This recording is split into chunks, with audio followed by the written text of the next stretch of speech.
आराम से। तो ये है ऑसिलेशन पर फर्क पड़ेगा। अब पूछेगा आपसे दर्पण के संयोजन से बनी छवियों की संख्या।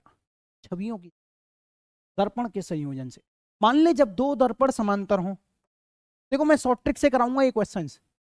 दो दर्पण समांतर हैं, ये दो दर्पण मान लो एक दूसरे के समांतर है, इसको बोल दिया M1, इसको बोल दिया M2। ऐसे क्वेश्चन पूछे जाएंगे। यहाँ ऑब्जेक्ट रखा है, ऑब्जेक्ट मान लो यहाँ से यहाँ से मान लो 5 मीटर की दूरी पर रखा है, यहाँ से मान लो कितनी दूरी पर रखा है, यहाँ से ऐसे मानो यार, ऑब्जेक्ट यहाँ से मान लो 3 मीटर की दूरी पर रखा है, तो यहाँ से मान लो 7 मीटर, ठीक है, इस वाले दर्पण से। तो अब ये पूछेगा कि इस ऑब्जेक्ट की, ये जो ऑब्जेक्ट है, ये जो वस्तु है, इसकी कितनी इमेज बनेंगी। तो बड़े ध्यान से सोचो, और यहाँ पे आपके कॉन्सेप्ट अब क्लियर होते जाएंगे धीरे धीरे। मान लो ये ऑब्जेक्ट है, इसकी जो इमेज है इस मिरर के लिए 7 मीटर, यहाँ से 7 मीटर दूरी पे आएगी, आएगी कि नहीं आएगी। अब बड़े ध्यान से सोचो, ये जो ऑब्जेक्ट है इस मिरर के लिए इस वस्तु की इमेज यहाँ पे आएगी, और वो ये अगर 3 मीटर की दूरी पे, तो यहाँ से ये 3 मीटर की दूरी पे आएगी। अब क्योंकि यहाँ दो मिरर हैं, अब ये जो इमेज है, नाई की दुकान पे जब आप बाल कटाने जाते हो तो आपको अपने पीछे का हिस्सा, अगर पीछे भी शीशा लगा रखा है उसने, तो पीछे का हिस्सा बहुत दूर तक दिखता है, दिखता रहता है, फिर अगले मिरर में दिखेगा, फिर अगले मिरर में दिखेगा, ऐसे दिखता है कि नहीं, फील कर पा रहे हो बाल कटाए हैं, ठीक है। तो वैसा ही है कुछ।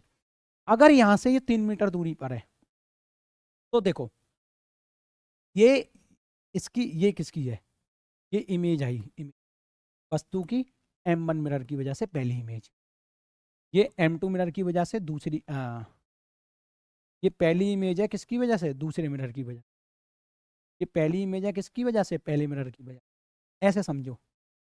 अब ये जो इमेज आई है, अब इस मिरर के लिए, क्योंकि इस मिरर के तो ये सामने ही रखी है, इस मिरर के लिए वस्तु का काम करेगी, और इसी को बोलते हैं हम आभासीय वस्तु। समझ पा रहे हो आप।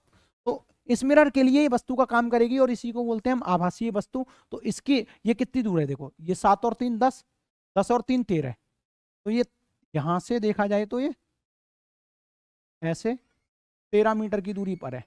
तो इस इमेज की, इसके लिए वस्तु का काम कर रही है, तो इसकी एक और छवि यहाँ बनेगी। अगर ये 13 मीटर की दूरी पर है तो 13 मीटर की दूरी यहाँ बनेगी, ठीक है। तो ये इमेज दूसरे मिरर की, या ऐसा लिखो, ये इमेज दूसरी है किसकी, दूसरे मिरर की वजह। सिमिलरली इस मिरर के लिए इसकी जो इमेज है, इसकी, इसका जो प्रतिबिंब है, इसकी जो छवि है, कहाँ गया यार, हाँ ये इसके लिए वस्तु का काम करेगा, तो इसकी इमेज यहाँ आ जाएगी। ये कितनी दूरी पर है, 7 और 10 17, मान लो यहाँ से 17 मीटर की दूरी पर है, 10 और 7 17, तो इसकी जो इमेज है वो 17 मीटर की दूरी पर मिलेगी। सही है कि नहीं है। और ये जो 17 मीटर की दूरी पर मिलेगी वो दूसरी इमेज है पहले मिरर की। तो कहने का मतलब क्या है, ये वस्तु का काम करेगी इसके लिए, फिर ये वाली भी इसकी वस्तु का काम करेगी, और भी आएगी वो भी इसकी वस्तु का काम करेगी। सिमिलरली इस मिरर पे जो भी इमेजेस बन रही हैं वो इस मिरर की वस्तु का काम करेंगी। तो ऐसे करके बहुत सारी अनंत इमेजें मिलेंगी हमें, यानी कि इमेज कितनी मिलती है, इनफाइनाइट। जब दो दर्पण समांतर हों तो इनफाइनाइट प्रतिबिंब मिलते हैं, ये बात याद रखना। बिंब मिलते हैं, कितने मिलते हैं, इनफाइनाइट। ये है कॉन्सेप्ट का निचोड़। अब वो ये नहीं पूछेगा कि हमें सारे प्रतिबिंब लिख के बताओ, वो ये पूछेगा बताओ पांचवा प्रतिबिंब किधर मिलेगा। वो ये पूछेगा बताओ छठवें प्रतिबिंब जो कि मिरर 1 की वजह से मिल रहा है वो कितनी दूरी पर होगा। बताओ सातवां प्रतिबिंब मिरर की वजह से कितनी दूरी पर होगा, दूसरे की वजह से, दूसरे मिरर की वजह से। तो ऐसे करेगा ना, और आप ऐसे निकालते रहे तो आपका तो घंटा धार है। इसीलिए मैं एक शॉर्ट ट्रिक लिखा रहा हूं, यहां पर आप M1 मिरर लिखो, यहां पर आप M2 मिरर लिखो, ठीक है। ये पहला, ये दूसरा। अब बड़े ध्यान से सोचो, 7 और 3 इनका जो टोटल होता है वो कितना होगा, 7 और 3 10। मान लो 7 और 3 तुमने यहां लिख लिया 10, पहला यहाँ पे ये 3 लिखो, क्योंकि M1 से 3 मीटर की दूरी पर है, ये कितनी दूरी पर है, 7। सही है कि नहीं है। तो इसकी पहली इमेज तो इतनी दूरी पर मिलेगी, इसकी भी पहली इमेज इतनी दूरी पर मिलेगी, तो ये फर्स्ट इमेज हो गई। फर्स्ट इमेज, पहली इमेज हो गई। तो कोई तुमसे पूछता है पहली इमेज M2 से कितनी दूरी पर मिलेगी, तो 7। M1 से कितनी दूरी पर मिलेगी, 3। अब दूसरी इमेज लिखते हैं 10। यहाँ पे जो लिखा है उसको जोड़ते जाओ, 10 और 3 कितना हुआ, 13। 7 और 10 कितना हुआ, 17। यहाँ लिख दो, इसका यहाँ लिखो, इसका यहाँ लिखो। तो ये सेकंड इमेज हो गई,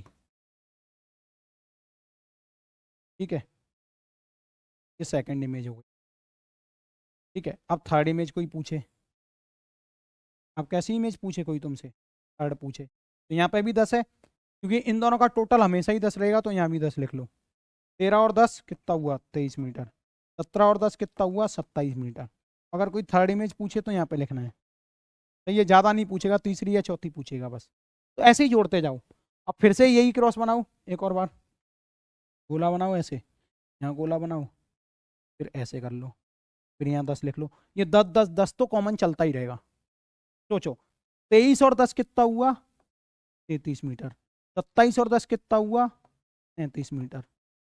मीटर है, मीटर, हाँ अगर मीटर है तो मीटर, सेंटीमीटर है तो मीटर, क्या घबराने वाली बात है। First image, second image, third image, और ये होगी तुम्हारी फोर्थ इमेज। सही है कि नहीं है। मान लो प्रश्न ऐसा आता है कि बताइए थर्ड इमेज दूसरे मिरर से कितनी दूरी पर मिलेगी, तो दूसरा मिरर ये रहा, थर्ड इमेज ये रही। थर्ड इमेज कितनी दूरी पर मिल रही है, 33 मीटर की दूरी।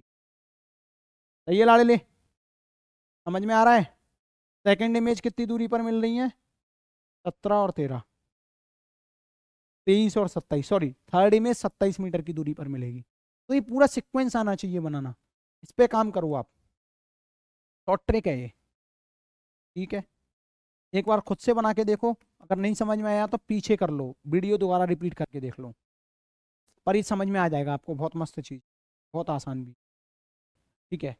अब ये वाला कॉन्सेप्ट, यदि दो दर्पण किसी कोण पर रखे हों तो प्रतिबिंब की संख्या, मुझे लगता है यहाँ से हमें अगली क्लास में पढ़ना चाहिए, क्योंकि बहुत लंबा लेक्चर हो जाएगा, आप झेल नहीं पाओगे। आज इतना ही पी के आओ बढ़िया तरीके से सांसें लेके, ठीक है, और बढ़िया तरीके से समझने की चेष्टा करना है इस चीज। तो ये है ऑसिलेशन पर फर्क पड़ेगा।